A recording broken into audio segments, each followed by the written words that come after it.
Bismillahirrahmanirrahim. Assalamualaikum warahmatullahi wabarakatuh. Waalaikumsalam warahmatullahi wabarakatuh. Alhamdulillah wa kafa, wassalatu wassalamu ala rasulil mustafa wa alihi ahli sidqi wal wafa, wa asyhadu an la ilaha illallah wahdahu la syarika lah, wa asyhadu anna Muhammadan abduhu wa rasuluhu, amma ba'du.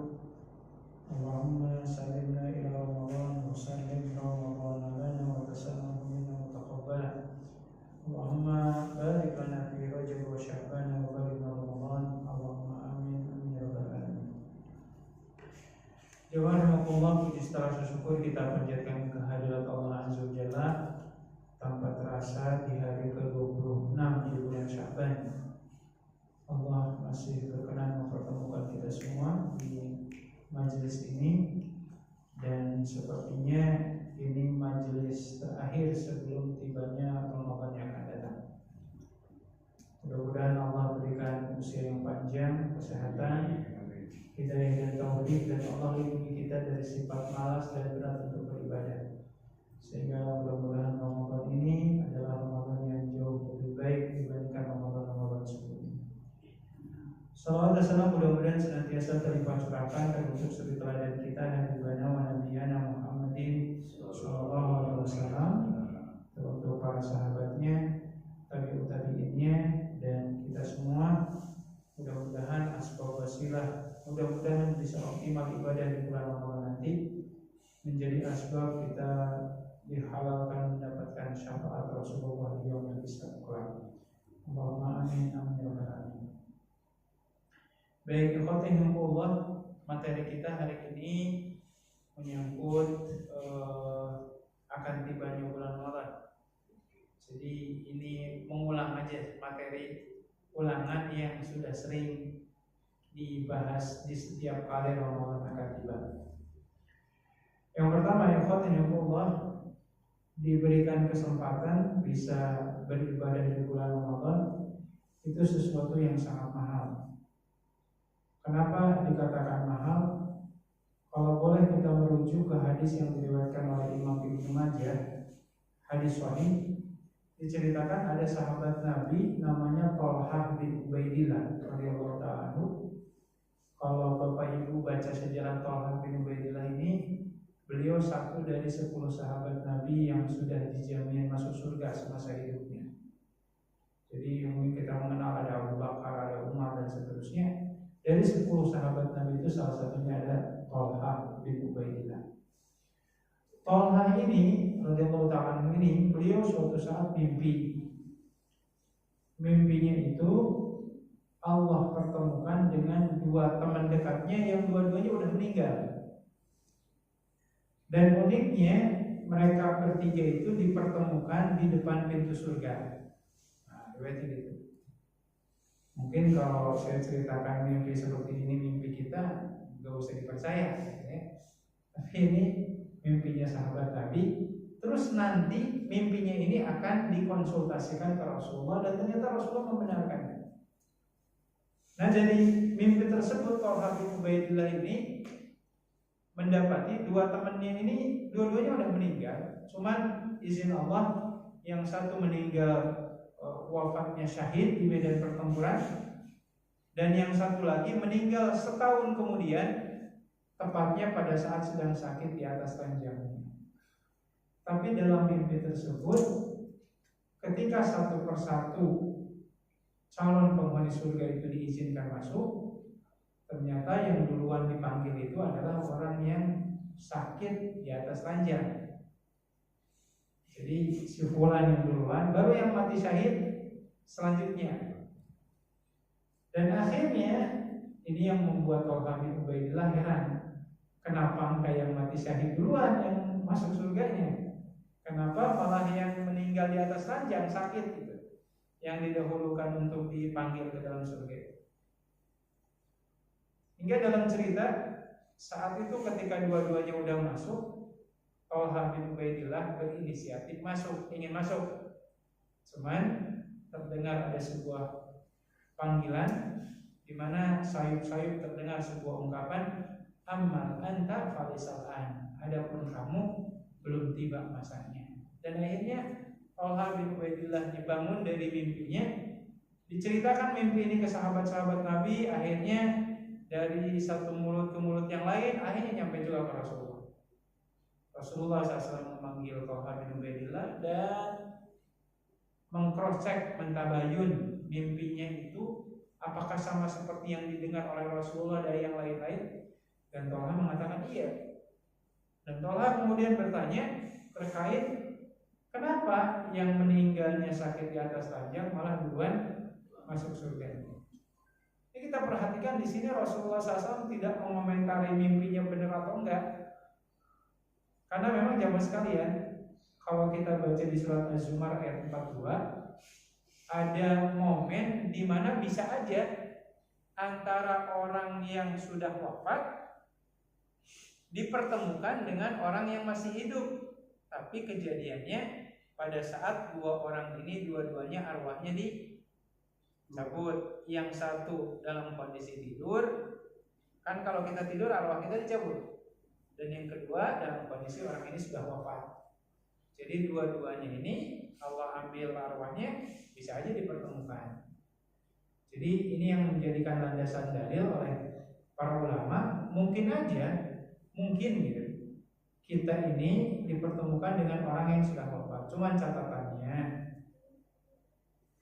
kitanya dan orang yang kita mimpikannya itu dua-duanya orang yang soleh. Nah ini masalahnya nih, kalau kita nih, makanya kalau mimpi kita diragukan.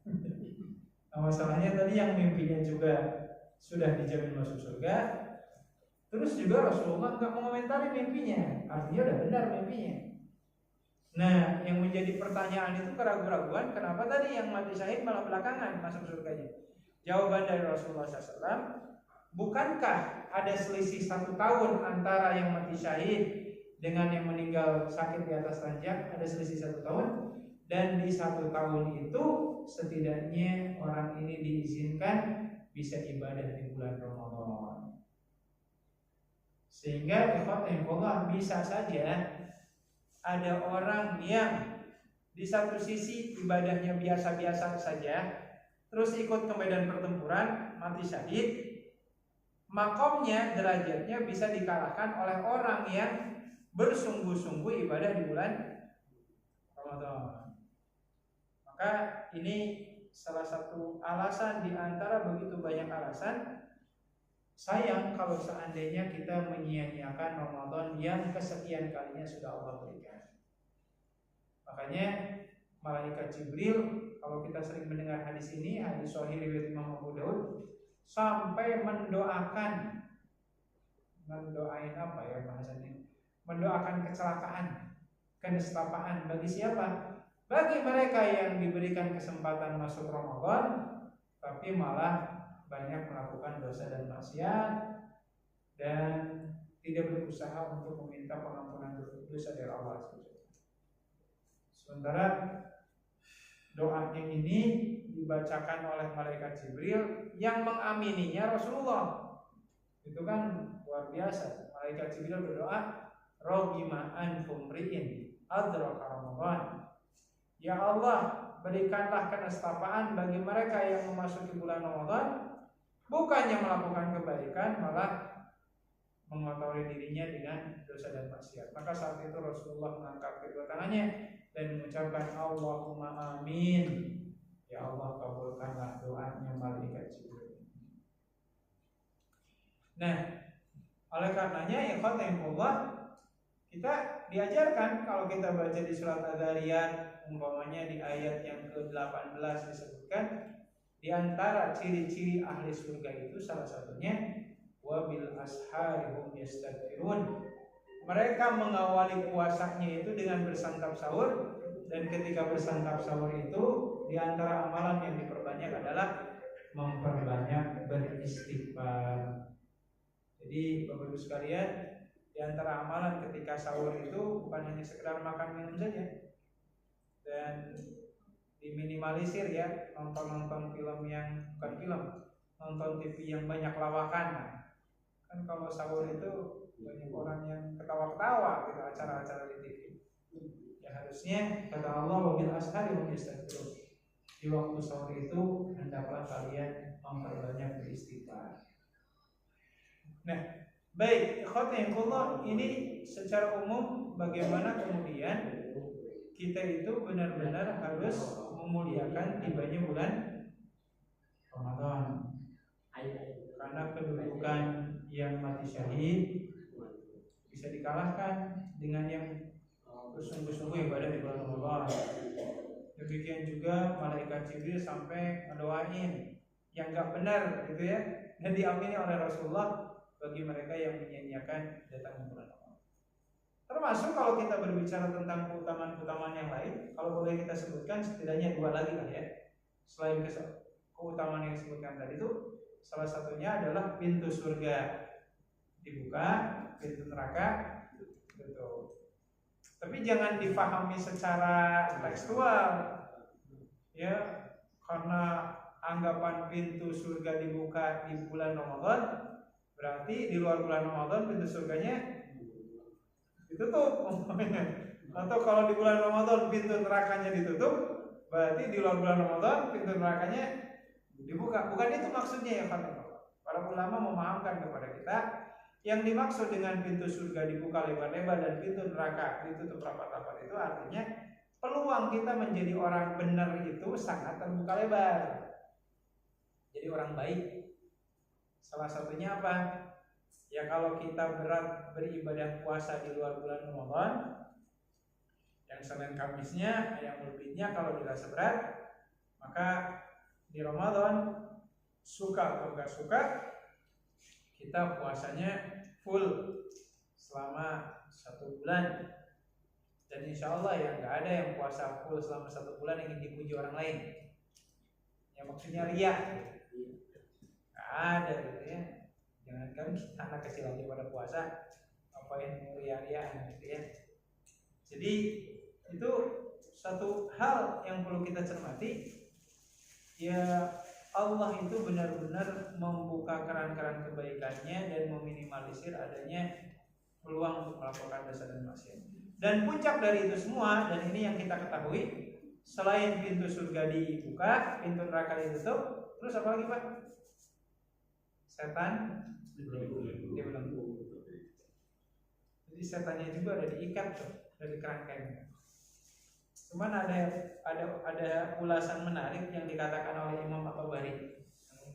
Ketika beliau mengatakan, kalau setan itu di bulan Ramadan diikat, kenapa masih banyak orang Islam yang nggak pada puasa? Iya kan? Kenapa masih banyak orang Muslim yang banyak melakukan dosa dan maksiat? Ini yang salah di mana nih? Apakah setannya sudah bisa membebaskan diri, gitu ya, atau seperti apa? Maka dalam hal ini Imam At-Tabari rahimahullah taala beliau menyebutkan, kalaulah di bulan Ramadan itu masih banyak orang melakukan dosa maksiat, kemungkinan, dan ini yang harus bisa sadari, bahwasanya terjadinya maksiat itu tidak lepas dari kemungkinannya dari 4 sumber.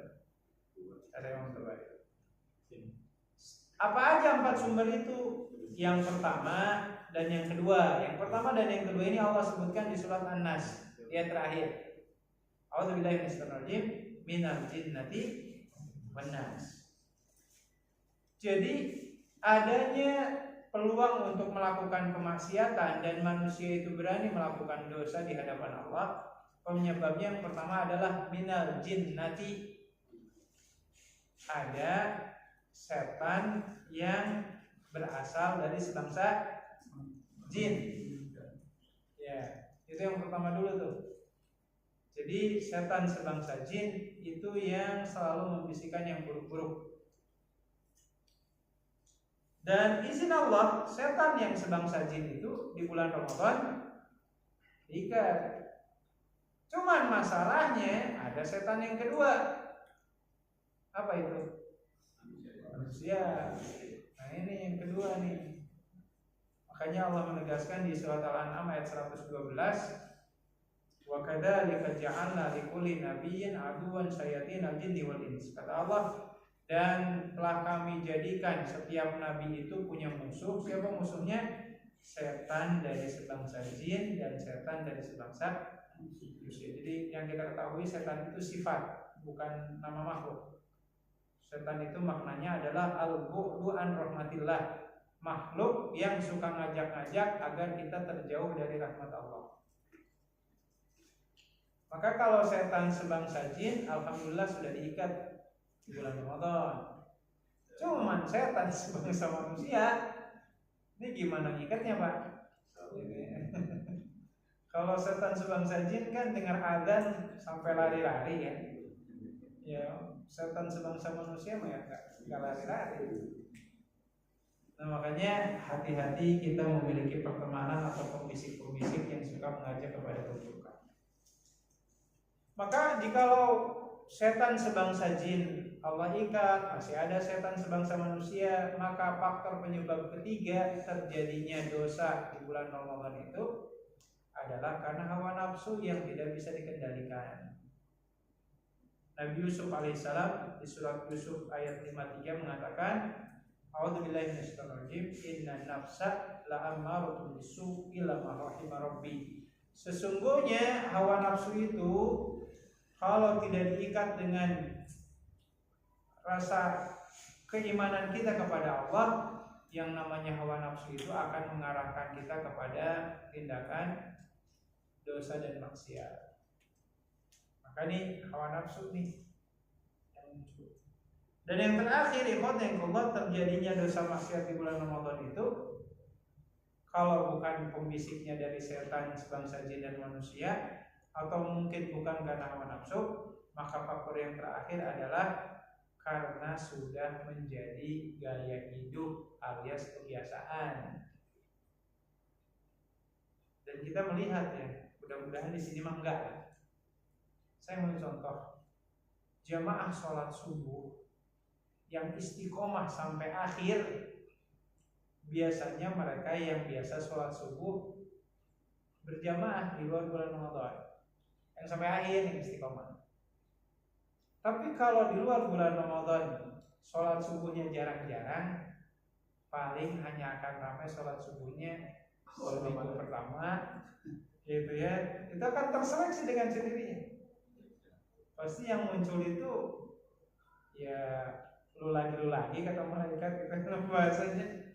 Nah itu yang bertahan seperti itu. Makanya kalau nasihat untuk saya dan kita semua, kalau ada di antara kita atau orang di luar sana memang sudah terbiasa kesiangan bangun sholat subuhnya, biasanya susah istiqomah nanti di bulan Ramadan. Dengan sendirinya akan terseleksi. Biasanya seperti itu. Ya, sama seperti orang yang tidak terbiasa sholat isya ke masjid, paling tarawihnya seminggu pertama, gitu ya. Sisa-sisanya dan seterusnya akhirnya kalah sendiri. Nah, jadi satu hal yang perlu kita camkan. Makanya di surat Al-Mutaffifin ayat ke-14 Allah menegaskan, A'udzubillahi minasyaitonir rajim, kalla bal rana ala qulubihim maka yaksibun. Sekali-kali tidak. Kalau kita tidak bisa menghentikan kebiasaan buruk kita, ujung pangkalnya hati kita akan kian hitam legam dan hidayah Allah pun susah untuk kita dapatkan. Itu tadi karena sudah jadi habit gaya hidup.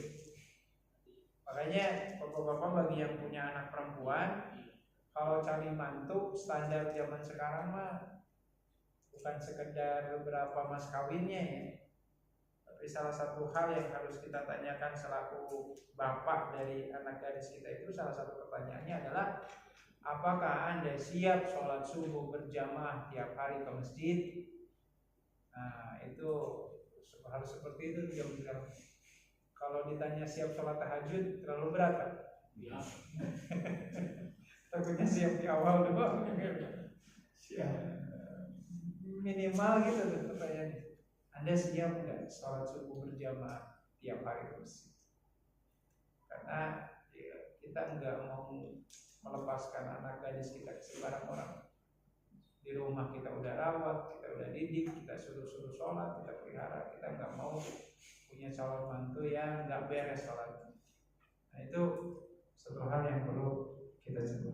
Baik, Jadi ini berbicara tentang keutamaan-keutamaan datangnya bulan Ramadan, sehingga tidak jadi alasan bagi kita untuk tidak segera menyiapkan diri. Tinggal kita mencari inspirasi lah. Saya ambil contoh ya. Sering saya menyebutkan di berbagai majelis ilmu itu, sholat taraweh yang paling cepat ada di Indonesia, yang paling lama juga ada. Ya saya katakan paling cepat 23 rakaat 7 menit. Ya. Di mana tuh, daerah mana tuh? Jawa ya. Indramayu ada 7 menit 23 rakaat. Gak tahu baca Al-Fatihahnya kayak gimana ya. 23 kali lah ya. Baca Al-Fatihah 7 menit kayak gimana bacanya? Minimal Al-Fatihah doang, nggak usah gerakan-gerakan yang lain. Itu yang paling cepat. Ada juga yang paling lama, yang sering diliput oleh media sosial itu yang di kampung mana, di Magetan. Mana Pak? Yang tahu nggak? Saya lupa. Kampung Magetan. Jadi sholat tarawihnya dari Isya sampai menjelang subuh. Ya. Lama bener. Lama banget, iya. Ya sama seperti tarawihnya Rasulullah. Gitu. Itu kok saya lupa lagi ya. Coba nanti cari aja di Google ya. Yang sholat tarawihnya 30 juz. 30 juz semalam suntuk. Imamnya ada 4 orang gantian karena lelah, capek. Gitu ya. Kalau kita mah kalau ada imamnya kayak gitu ditandain kali ya. Ya, ke PKM dong jangan diundang. Request. Daerah mana Pak? Ada nggak? Daerah sekitar Pak. Aduh, astagfirullah, sholat tarawih. Gimana ya? Satu rakaat lebih satu juz.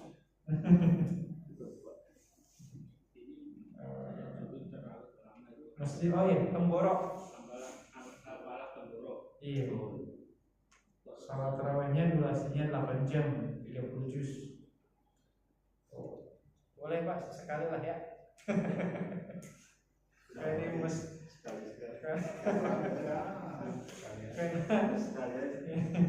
Karena kan kita masih memperdebatkan rakaat kan, 11, 3 gitu kan. Untuk pernah membicarakan mau ada perbaikan berapa banyak tilawah atau bacaan yang dibaca. Padahal di Masjidil Haram sendiri kan 13 rakaat. Ya. Ini super cepat, 23 rakaat. Yang sekarang Di sebelumnya di mana? Tarawih nanti yang mulainya 10. di mana Pak? Gimana? Yang paling cepat? Iya. Kalau kata Imam An-Nawawi rahimahullah, kalau Anda mendapat jamaah seperti itu, bawa cambuk dari rumah, bubarkan jamaah. Kalau ada orang sholat kayak gitu, gitu. Kalau mengikuti ulama madhab, ngapain juga kayak gitu ya? Desa Dukuk Jati, Kecamatan Kerangkeng. Karena 11 rakaat. Santai. Ada rakaat ngebut. Itu sebagai catatan saja yang perlu kita. Nah, baik, ikhwan yang Allah, saya persingkat ikhwan yang Allah. Ketika berbicara tentang saum di bulan Ramadan itu sendiri, secara umum tidak ada khilaf di kalangan para ulama bahwasanya saum Ramadan itu hukumnya wajib, bahkan bagian dari rukun Islam. Maka orang yang sholat tapi nggak puasa dianggap nggak sempurna keislamannya. Sama seperti orang yang puasa tapi kagak sholat, sama-sama kayak gitu ya. Maka jadi pembelajaran juga bagi kita yang ngajarin anak kita sholat atau ngajarin puasa. Jangan sampai puasanya dikejar-kejar, sholat subuhnya lewat, sholat isyanya lewat. Nah itu sesuatu yang berbahaya. Nah dalam hal ini ikhwan Allah, ini kita mengulang lagi ya. Kalau kita berbicara tentang keringanan-keringanan yang ada di bulan Ramadan, para ulama menyebutkan orang itu tidak puasa di bulan Ramadan, kemungkinannya itu tidak lepas dari 3 kondisi. Kondisi yang pertama, mereka yang tidak puasa karena uzur, tapi penggantinya adalah mereka harus puasa di hari yang lain, yang diistilahkan dengan Allah. Setidaknya ada 5 kategori lah setidaknya yang kategori qadha ini. 1, wanita yang sedang haid. Wanita yang sedang haid itu hukumnya haram berpuasa. Sehingga ketika ada seorang wanita haid tidak berpuasa, itu secara tidak langsung dia telah mentaati aturan Allah. Maka wanita haid yang tidak puasa, pahalanya sama seperti orang yang berpuasa. Cuman bedanya kalau yang berpuasa mentaati perintah Allah, kalau yang sedang haid menjauhi apa yang dilarang oleh Allah, dan dua-duanya adalah jenis ibadah. Cuman bedanya wanita haid itu bisa jadi double dia pahalanya, karena pahalanya harus juga dia dapatkan salah satunya dengan mengqadha di hari yang lain. Maka kalau ada yang bertanya ibadah wanita haid apa di bulan Ramadan, salah satunya adalah makan. Makan. Ibadah wanita haid siang hari di bulan Ramadan ya makan gitu ya. Makan. Nah, ini kelompok pertama atau orang pertama, wanita yang sedang haid. Terus apa lagi? Coba sekalian, yang boleh tidak puasa tapi ganti dengan qadha. Umpamanya yang sakit ya, sakit dulu ya. Sakit tidak menahun. Ya, waliyadzubillah, sakit DBD, tipes umpamanya. Ya, ketika sedang sakit silahkan tidak puasa. Dan tapi kalau seandainya nanti sudah sembuh, silahkan Anda berpuasa lagi. Termasuk dalam hal ini orang yang sedang melakukan proses pengobatan, yang kalau seandainya dia puasa bisa memperlambat proses kesembuhannya. Makanya dalam beberapa kasus, contoh Rasulullah SAW itu pernah ditanya tentang apa hukumnya berbekam pada saat berpuasa. Dalam satu riwayat Rasulullah mengatakan aftarul hajim wal mahjum, kata Rasulullah. Batalah puasa orang yang dibekam dan orang yang membekam. Tapi di riwayat yang lain disebutkan Rasulullah pernah berbekam pada saat beliau sedang berpuasa. Sehingga ini bagaimana titik temunya? Para ulama kemudian mencoba memahamkan kepada kita bahwasanya berbekam yang membatalkan puasa itu adalah kalau bekamnya bisa membahayakan keselamatan dirinya, bisa jadi lemas. Tapi kalau yakin nggak ada pengaruh apapun terus dibekam, itu nggak jadi masalah. Contoh di bulan Ramadan mau ikut donor darah, seandainya yakin itu nggak ada pengaruh apa-apa dengan vitalitas tubuhnya, monggo silakan. Tapi kalau ujung pangkalnya malah jadi pucat, jadi lemas, maka perbuatan seperti ini terkategorikan membatalkan puasa kita. Ya, sama seperti ada namanya pasdu ya Pak ya. Apa tuh pasdu? Yang iya, hampir mirip seperti donor darah juga kan? Kata Rasulullah SAW, di antara pengobatan yang bagus itu selain bekam, pasdu. Kalau seandainya Anda yakin tidak ada pengaruh apa-apa dengan berpasdu pada saat Ramadan, silakan. Gitu ya. Jadi intinya kalau ada orang yang sedang sakit tapi sakitnya tidak menahun, kalau seandainya dia puasa malah bisa membahayakan nyawanya, bahkan memperlambat proses kesembuhannya, maka silakan berpuasa, tapi wajib diganti di hari yang lain. Termasuk yang ketiga apa tadi Pak? Safar.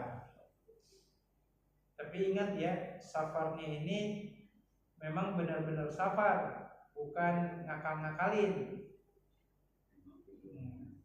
Kan bisa aja kan, Contoh umpamanya gimana caranya biar saya tidak puasa? Sudah dia berangkat ke Bandung umpamanya.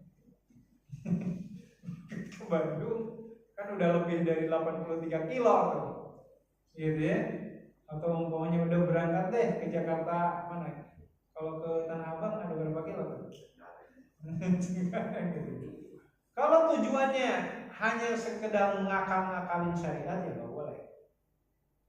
Ya. Nah oleh karenanya ikhwan yang Allah, secara syariat pun Rasulullah SAW menegaskan bahwasannya Anda yang safar itu boleh membatalkan saum Anda. Salah satu catatannya adalah bila mana Anda sudah keluar dari mana?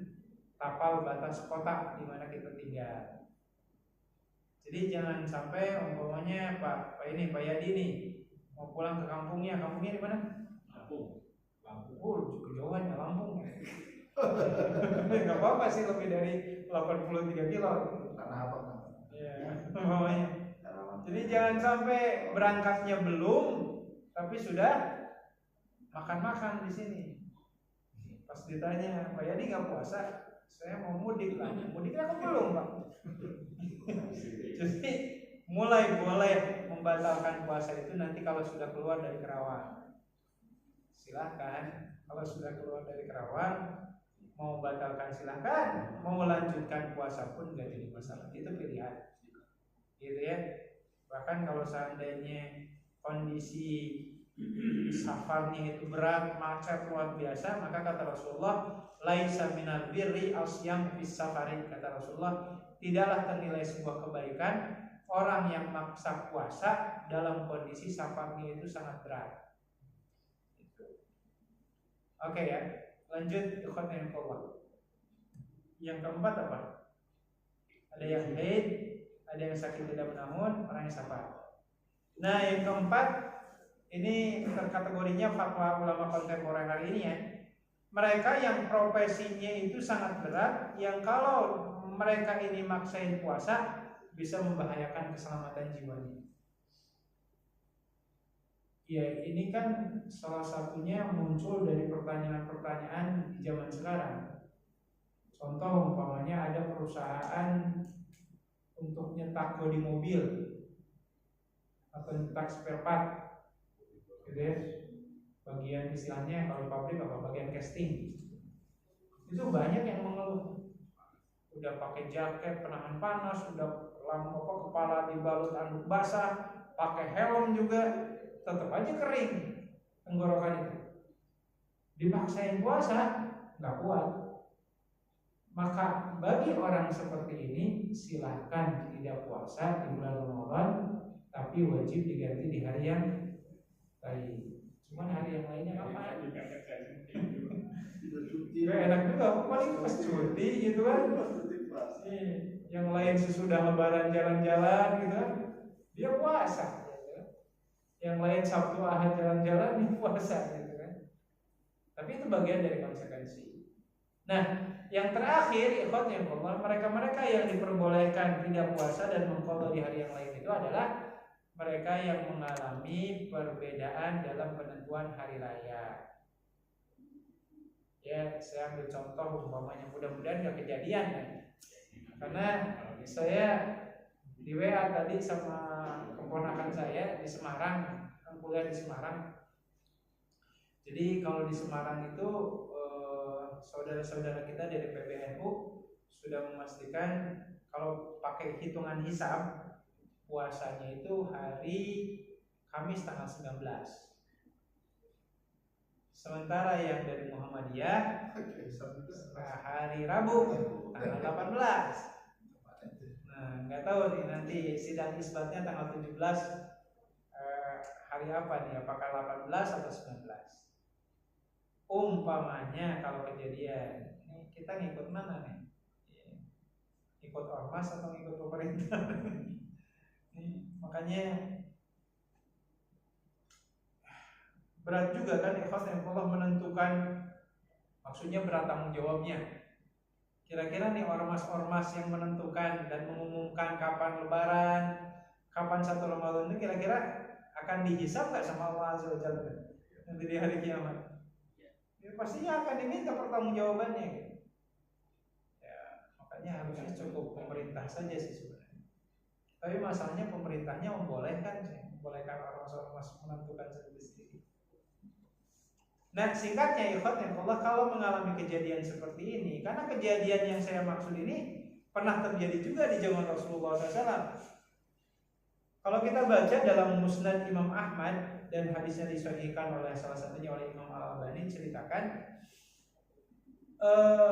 sahabat Anas bin Malik bercerita saat itu Rasulullah bersama para sahabat sedang puasa, dan puasanya itu hari terakhir di bulan Ramadan. Artinya mungkin pas waktu maghrib sebelumnya hilal belum kelihatan. Akhirnya kan ada aturan main, kalau hilalnya belum kelihatan maka bulan Ramadannya disempurnakan jadi 30 hari. Wah, Rasulullah puasa terus di hari 30. Qadarullah, tiba-tiba datang kafilah dagang. Ini mereka ini para pedagang dari Madinah, berdagang keluar kota, keluar negeri gitu. Nah, tiba-tiba pagi harinya mereka datang ke Madinah. Dan mereka berkata-kata, ya Rasulullah, demi Allah, kami itu maghrib sebelumnya di daerah lain sudah melihat hilal. Maka kami sengaja mempercepat perjalanan pulang kami agar kami bisa sholat id bersama engkau dan penduduk Madinah. Jadi ceritanya gitu. Dan ternyata saat itu Rasulullah dan para sahabat ternyata masih puasa karena hilal belum terlihat di Madinah. Maka para sahabat yang melihat hilal ini, kafilah dagang ini bingung. Terus apa yang harus kami lakukan? Maka Rasulullah SAW menegaskan, bagi kalian yang sudah melihat hilal, ya kalian Ramadannya udah selesai. Nggak ada yang namanya Ramadan setelah hilalnya terlihat. Maka kalian silahkan untuk tidak berpuasa hari ini. Itu kata Rasul. Adapun kami yang di sini karena kami belum melihat hilal, maka kami lanjutkan puasa sampai maghrib nanti. Nah, yang menariknya nih, Rasulullah mengatakan, dan bagi kalian yang sudah melihat hilal, sholat idnya besok bareng bersama kami. Nah, itu kalau Rasulullah sebagai wali amri kayak gitu tuh. Udah, jangan ada yang beda-beda gitu ya. Ikut aja besok sama kami sholat idnya. Kan selesai itu, nggak bingung-bingung. Karena pernah saya ngalamin ketika pulang kampung, sebuah masjidnya besar. Ini hari terakhir nih, yang satu ingin terawehan, yang satu ingin takbiran. Bingung tuh. Dua-duanya ngotot, akhirnya musyawarah dan akhirnya ya harus legowo. Yang satu kata ya sepakat ya, yang mau terawehan silakan terawehan dulu. Sesudah itu silakan pada pulang, dilanjutkan dengan takbiran. Cuman aneh aja kayak gitu tuh. Gitu ya. Nggak bisa dipertemukan. Nah, jadi singkatnya ya Allah, kalau seandainya kejadian kita ini udah puasa 30 hari pas mudik itu, ternyata warga di kampung baru 29. Maka yang harus kita lakukan jangan tambah lagi puasanya, karena nggak ada puasa Ramadan 31 hari. Maka ya di hari itu dikala yang lain pada puasa, ya kita jangan puasa. Dan sholatnya bareng besok bersama yang lain. Tapi kalau seandainya kebalikannya, kita puasanya baru 29 hari, pas pulang ke kampung warganya udah 30 hari. Maka dalam kondisi seperti ini, ketika keesokan harinya mereka berlebaran, kita pun wajib berlebaran. Karena nggak mungkin ada orang yang puasa di daerah yang Ramadannya udah selesai, maka sisanya tinggal diqadha di hari yang lain. Jadi nggak diskon ya Pak? Oh, diskon enggak ada diskon-diskonan dalam kondisi seperti ini. Nah, ini secara umum 5 kondisi mereka yang silahkan diizinkan tidak puasa tapi wajib qadha. Wanita yang haid, mereka yang sakitnya tidak menamun, mereka yang sedang safar, mereka yang profesinya sangat memberatkan untuk puasa, Dan yang terakhir kalau terjadi perbedaan dalam penentuan hari raya. Kalau ibu yang menyusui Pak. Hah? Ibu yang menyusui. Yang menyusui. Nanti belum. Nah itu catatan dulu yang perlu kita perhatikan. Nah asal jangan sampai nanti kita, ini masih poin ini dulu ya, jangan sampai kita melakukan yang namanya talfik. Talfik itu apa Pak? Nyomot sana nyomot sini, akhirnya ngambil yang nyenengin hati kita. Maksud saya jangan sampai kita ngambil Ramadannya yang paling akhir, Lebarannya berawal.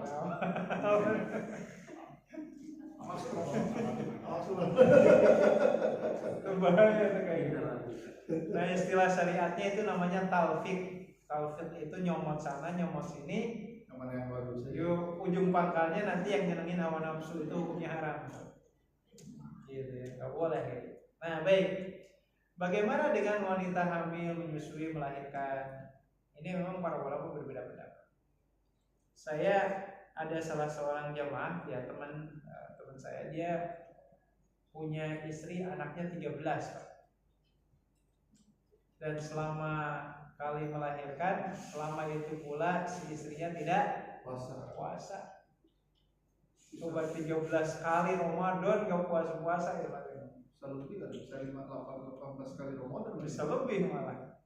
Itu kan karena menyusui 2 tahun kan bahasanya seperti itu. Kebayang kalau disuruh qadha. Gitu ya. Meskipun kalau kita merujuk contoh ya ke pendapat yang banyak difahami oleh masyarakat kita, sebut saja madhab Imam Hanafi, Imam Syafi'i. Imam Syafi'i itu kan mengatakan gini, kalau wanita tersebut enggak puasa karena khawatir dengan keselamatan dirinya, maka si wanita hamil ini wajib qadha. Kalau khawatir dengan keselamatan diri. Tapi kalau khawatir keselamatan janinnya atau bayinya, maka wajib fidyah. Tapi kalau khawatir dua-duanya, khawatir keselamatan diri dan bayinya, fidyah plus qadha. Itu Imam Syafi'i rahimahullah ta'ala. Punya pandangannya gitu. Imam Syafi'i soleh. Cuman kalau kita mengikuti pendapat mayoritas para sahabat, Ibnu Abbas, Ibnu Umar dan yang lainnya, mereka berkata-kata antun nabi manzilatin du'afa. Wanita hamil menyusui melahirkan itu disamakan dengan lansia yang sudah tidak kuat puasa. Maka kita masuk ke kategori kedua, namanya fidyah. Jadi fidyah ini tidak puasa tapi digantikan dalam bentuk memberi makan 1 porsi. 1 porsi makan untuk 1 orang fakir miskin. Jadi bukan 3 kali makan. Bukan juga diartikan harus sama dengan menu harian yang bersangkutan, enggak mesti. Yang penting 1 porsi makan plus ada lauk pauknya.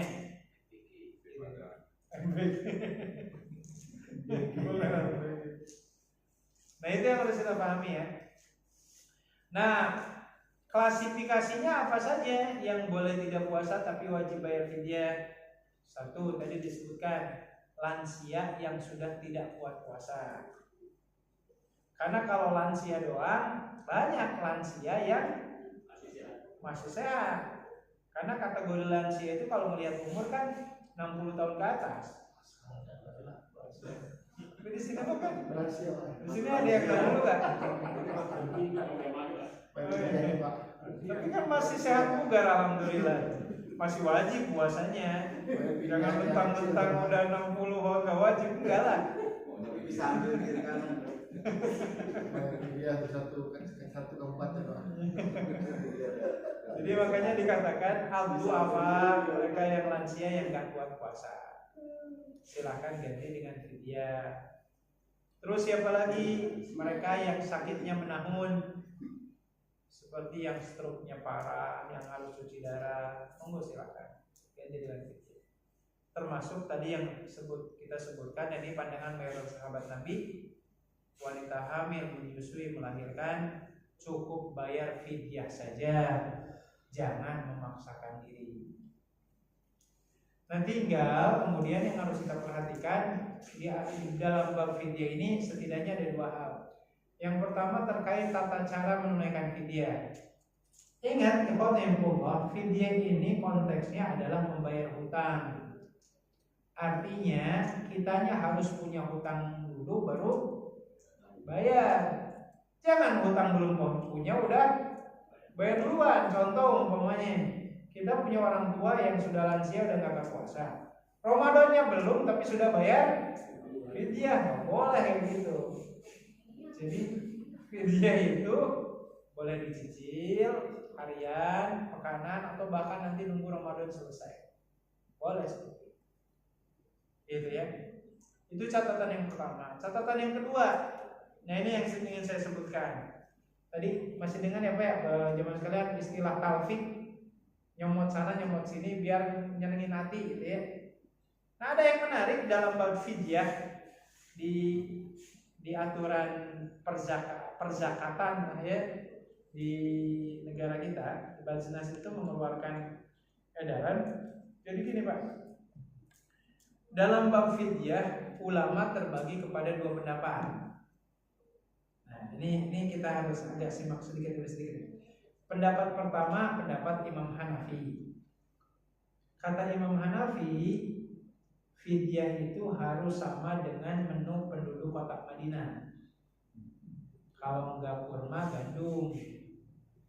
Enggak menerima tuh jenis makanan yang lain. Ya, beras padang enggak nerima. Itu Imam Hanafi itu. Ukurannya berapa Pak? Oh, sehari 2 kilo kurma. Gitu ya, perharinya. Itu catatan pertama dulu. Catatan kedua, Imam Hanafi mengatakan bagi mereka yang tidak memiliki persediaan kurma atau gandum, maka fidyahnya boleh diuangkan dalam bentuk duit seharga 2 kilo kurma. Nah itu aturan main di mazhab Hanafi. Pendapat yang kedua, pendapat mayoritas para ulama Syafi'i, Maliki, Hambali.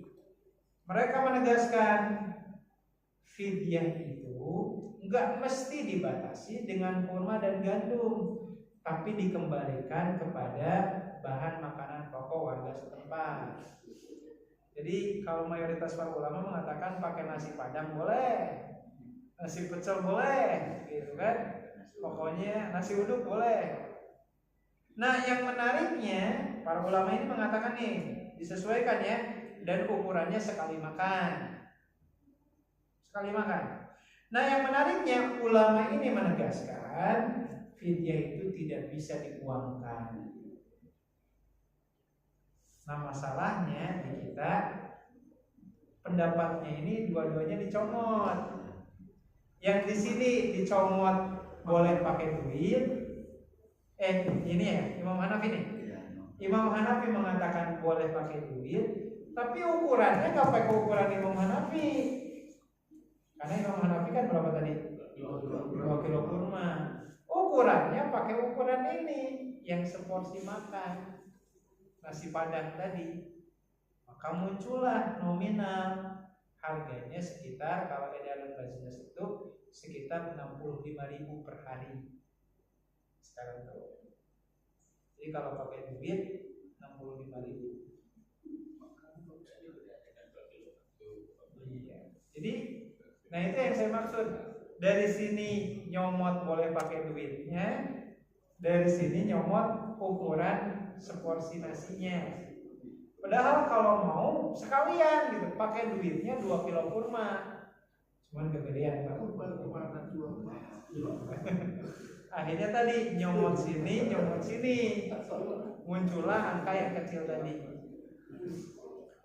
Padahal 65.000 gede ya Pak ya? Besar banget. Wah, udah pakai komplit. Iya. Seharga itu. Cuman pertanyaannya gini Pak, ibu-ibu, kalau fidyahnya dalam bentuk duit diberikan ke fakir miskin, kira-kira dibeliin apa sama fakir miskin? Iya. Yang dikhawatirkan itu bukan untuk makan sehari-hari, Ya, khawatirnya beli baju buat lebaran. Sehingga tujuan utama dari fidyahnya nggak dapat.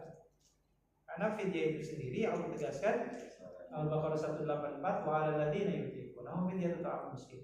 Dan bagi mereka yang nggak kuat puasa, fidyah dalam bentuk memberi makan satu orang miskin. Itu yang harus dipahami. Makanya yang aman itu ya udah fidyah pakai seharinya hitungannya satu porsi nasi aja atau pauknya. Seperti dulu ada sahabat Nabi Anas bin Malik di penghujung usianya karena beliau udah nggak kuat puasa, di akhir bulan Ramadan beliau minta istrinya masak 30 porsi. Selesai matang diundang 30 orang fakir miskin ke rumahnya, sekali makan selesai semua. Gitu. Oh, bisa juga tadi kita beli, mesen kemana, ke warteg, kemana kayak ke nasi padang, mesen 30 bungkus, tinggal kita bagi-bagikan ke fakir miskin dan selesai. Gak nyampe lah ya, satu porsi 60.000, 65.000 gak nyampe ya. Kecuali itu warung sederhana. Baik. Nah ini catatan yang perlu kita pahami secara seksama. Ada qadha, ada fidyah. Kalau fidyah tadi terbatas kepada yang sakit menahun, lansia yang nggak kuat puasa, dan wanita hamil melahirkan. Gitu ya, wanita hamil, menyusui dan melahirkan. Terakhir, ikhwatna yang Allah, mereka yang tidak puasa karena melakukan pelanggaran. Apa tuh? Mohon maaf, berhubungan intim di siang hari di bulan Ramadan. Maka sanksinya berat. Sehari yang dibatalkan, wajib puasa 2 bulan berturut-turut. Jadi kalau batal di tengah jalan, balik lagi ke awal. Gitu ya. Jadi makanya bapak-bapak, ibu-ibu, kalau siang-siang jangan terlalu mesra, jangan terlalu mesra, gitu ya. Nanti kalau malam boleh lagi. Ternyata 2 bulan berturut-turut nggak mampu, maka memberi makan 60 orang fakir miskin. Nggak punya juga, oh itu juga kematan, gitu kan? Karena di zaman Rasulullah ada tuh kejadian kayak gitu. Datang seorang laki-laki, ya Rasulullah, halaktul jamaah tumrati fi nahari Ramadan. Ya Rasul, saya celaka, saya sudah mohon maaf menjimai istri saya di siang hari di bulan Ramadan. Kata Rasulullah, ente wajib puasa 2 bulan berturut-turut. Dia bilang baru 2 bulan, semula nanti batal. Ya akhirnya kata Rasulullah, ya ente wajib ngasih makan 60 orang fakir miskin. Boro-boro ngasih 60 orang fakir miskin, anak istri aja kesusahan ngasih makan. Akhirnya kan Rasulullah SAW pulang ke rumahnya membawa sekarung kurma. Kata Rasulullah, bagikan kepada 60 orang fakir miskin yang ada di kampung. Laki-lakinya mengatakan, maaf qaru alayya ya Rasulullah. Ya Rasul, di kampung saya yang paling miskin adalah keluarga kami. Akhirnya Rasulullah SAW tersenyum gitu ya. Dan akhirnya kata Rasulullah, udah ambil kasih makan tuh anak istrimu. Mohon maaf ya udah miskin belagu gitu. Ya, tapi itu bagian dari kemurahan yang Allah berikan dari syariat ini. Syariat ini tidak mensulitkan. Kalau memang nggak mampu apapun ya mau apa lagi, gitu kan? Mau masa mau dimaksain kasih makan orang miskin, orang dia yang paling miskin kamu. Nah ini para nabi, ikhwanullah, catatan yang perlu kita perhatikan untuk kajian kita di bulan Sya'ban terakhir ini insyaallah. Mudah-mudahan Allah sehatkan kita, panjangkan usia kita, dan dikaruniakan hidayah dan taufiknya agar ibadah kita jauh lebih. Allahumma amin amin ya rabbal alamin. Baik, ikhwanullah, saya kembalikan ke jemaah sekalian. Sekiranya kalau ada yang akan ditambahkan atau ditanyakan yang tersebut. Barakallahu.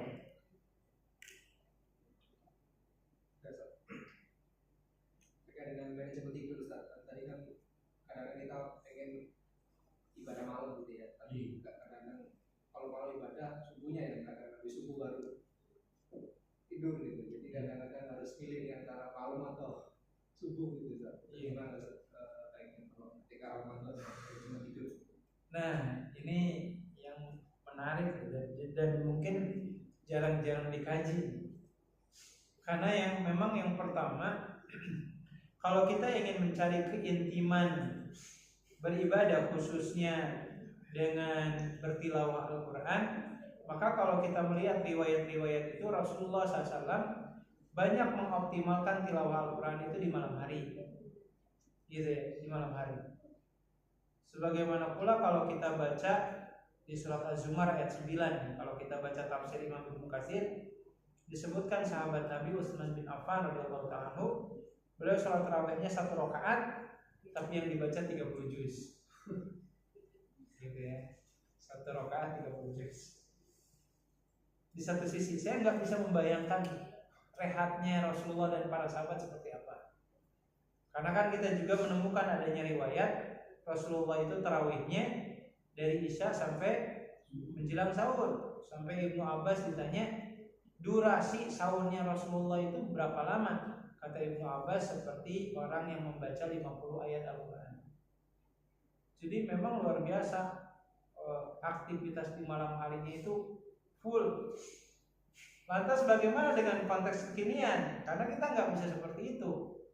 Kerja gitu kan harus seimbang juga. Ini mungkin yang membedakannya. Karena Rasulullah, para sahabat, termasuk para ulama khususnya, mereka menutup madrasah-madrasah dan pengajian-pengajian mereka selama Ramadan. Jadi memang Ramadan itu full melakukan aktivitas ibadah gitu. Cuti. Kalau kita menemukan fenomena seperti itu, makanya sahabat Nabi umpamanya ada namanya Abdullah bin Amr bin As, disebutkan tuh beliau sholat duha selama Ramadan 2 rakaat 30 juz, gitu ya, dari mulai syuruk sampai menjelang tibanya waktu zuhur. Kan duha itu mentoknya 15 menit sebelum adzan zuhur, dan itu dilakukan maraton gitu. Makanya Masya Allah tuh dalam riwayat-riwayat yang kita dapatkan itu, ya memang datangnya Ramadan itu full aktivitas ibadah. Ya, malamnya mengurangi jam tidurnya, siangnya tanda kutip cuti dari tempat kerjanya. Memang udah selesai, tapi kalau kita kan beda. Ya, makin dekat Lebaran, makin kalap nyari duit, ya kan? Karena banyak targetan kan. Ya, dari mulai harus beli pakaiannya, berbagi untuk saudara dan seterusnya. Sehingga ya, kalau seandainya kita bisa seperti yang dilakukan oleh Rasul dan para sahabat, itu luar biasa. Tapi sepertinya kita belum mampu ya, belum mampu seperti itu. Makanya setidaknya dikembalikan ke hukum asal. Kalau kita bisa mengoptimalkan malam-malam dengan aktivitas ibadah, silakan. Asalkan aktivitas ibadah ini tanda kutip tidak menzolimi diri kita atau orang-orang yang ada di sekitar kita. Setidaknya tidak menzolimi jam kerja kita di kantor atau di tempat kerja kita. Makanya dalam hal seperti ini, kalau memang kualitas Ramadan kita semua nggak seperti orang-orang yang baheula, ya setidaknya mungkin ada 2 catatan yang harus kita perhatikan. 1, kejar kualitas, jangan kejar kuantitas, gitu ya. Kejar kualitasnya. Kalau kita sanggup dan menargetkan 10 hari hatam sekali, kejar. Ya, seandainya kita nggak bisa hatam sehari 2 kali, ya seperti Imam Syafi'i, Imam Bukhari itu, mereka hatam Quran itu di bulan Ramadan sehari 2 kali. Berarti Ramadan 60 kali. Ya, kita kan belum bisa seperti itu. Maka kalau kita belum bisa seperti itu, ya jangan kejar kuantitasnya, kejar kualitasnya. Menyesuaikan dengan jam kerja kita.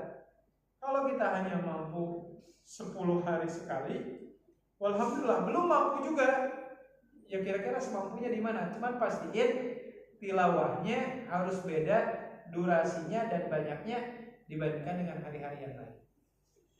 Itu yang pertama ya, kejar kualitas bukan kualitas. Dan yang keduanya, kalau bicara tentang amalan, cari amalan yang ringan tapi pahalanya besar untuk menyeimbangkan kekurangan-kekurangan kita dalam beribadah. Contohnya apa Pak? Umpamanya ya, Rasulullah SAW mengatakan, man qara'a ayatul kursi dubura kulli sholatin lam yamna'hu min dukhulil jannah ila maut. Siapa orang yang membaca ayat kursi sesudah sholatnya, maka tidak ada yang menghalangi dia masuk surga kecuali kematian. Karena memang kan di antara syarat masuk surga itu harus mati dulu. Kan nggak ada orang yang masuk surga dalam kondisi masih hidup. Ya harus mati dulu. Bahasanya seperti itu. Nah ini yang perlu kita pahamkan. Seandainya bisa seperti Rasulullah dan para sahabat itu bagus. Maka kalau dilihat itu Rasulullah dan para sahabat banyak menyita waktu malamnya untuk aktivitas ibadah. Sementara masa rehatnya ya di waktu siangnya. Ya, salah satunya yang dikejar itu adalah qailulahnya, gitu ya. Dan Rasulullah SAW tidak terlalu menyukai orang yang tidur sesudah sholat subuh atau mereka yang tidur sesudah sholat maghrib. Sehingga bil khusus sesudah sholat subuh Rasulullah mengatakan, Allahumma barik li ummati fi bukurihim. Ya Allah berkahi umatku yang beraktivitas di waktu pagi. Tapi memang enak ya Pak ya, sesudah sahur sholat subuh terus tidur. Ujung-ujungnya lemes saja badannya. Udah nggak sehat kan. Makanya tadi kalau memungkinkan ya kejar qailulahnya. Dan jam qailullah itu menyesuaikan, bisa sebelum zuhur, bisa juga sesudah zuhur. Seperti itu. Dan insya Allah bagi ya kalau pengalaman-pengalaman ya orang yang fokus dengan ibadah dan meminimalisir waktu tidur itu insya Allah tetap akan sehat. Jadi boleh nanti dibaca di surat Al-Dariyat ayat ke-18 kalau tidak salah. Di antara ciri ahli surga itu kata Rasulullah, kanu qalilan minal laili ma yahja'un. Mereka yang waktu malamnya itu tidurnya sedikit. Kalau kita kan beda, sedikit tidur, sedikit tidur. Kalau ahli surga beda, tidurnya sedikit. Nah, seperti itu. Jadi efektifkan waktu malamnya semampu kita. Cuman catatan tadi ya, jangan sampai ada yang terzolimi akibat kesungguhan kita dalam beribadah. Wallahu tadi kan di habis pada jelang puasa bulan Ramadan ya. Iya. Tadi kan ada malaikat berdoa Muhammad mengamini. Itu untuk yang lalai dan orang yang berwasiat. Betul. Kalau untuk yang berbuat baik kepada itu akan dari malaikat itu. Oh iya. Jadi ya, saya ambil contoh umpamanya ada hadis Rasulullah SAW mengatakan, Inna Allah wa malaikatahu yusholluna 'alal mutasahirin. Sesungguhnya Allah dan para malaikat itu mendoakan mereka yang bersantap sahur. Ada seperti itu. Termasuk riwayat-riwayat yang lain, ya contohnya umpamanya siapa orang yang puasa di bulan Ramadan karena keimanan dan penuh penghisaban, dosa-dosa di masa lalunya diampuni. Siapa orang yang tarawihnya sepanjang Ramadan, maka kata Rasulullah insya Allah dosanya diampuni. Jadi banyak doa-doa yang disematkan oleh Allah melalui lisan Rasulnya. Siapa orang yang mengoptimalkan ibadahnya di bulan Ramadan, dari mulai sahurnya, puasanya, sampai qiyamul lailnya, itu doa-doanya luar biasa. Salah satunya pengampunan dosa. Seperti itu. Ya. Wow.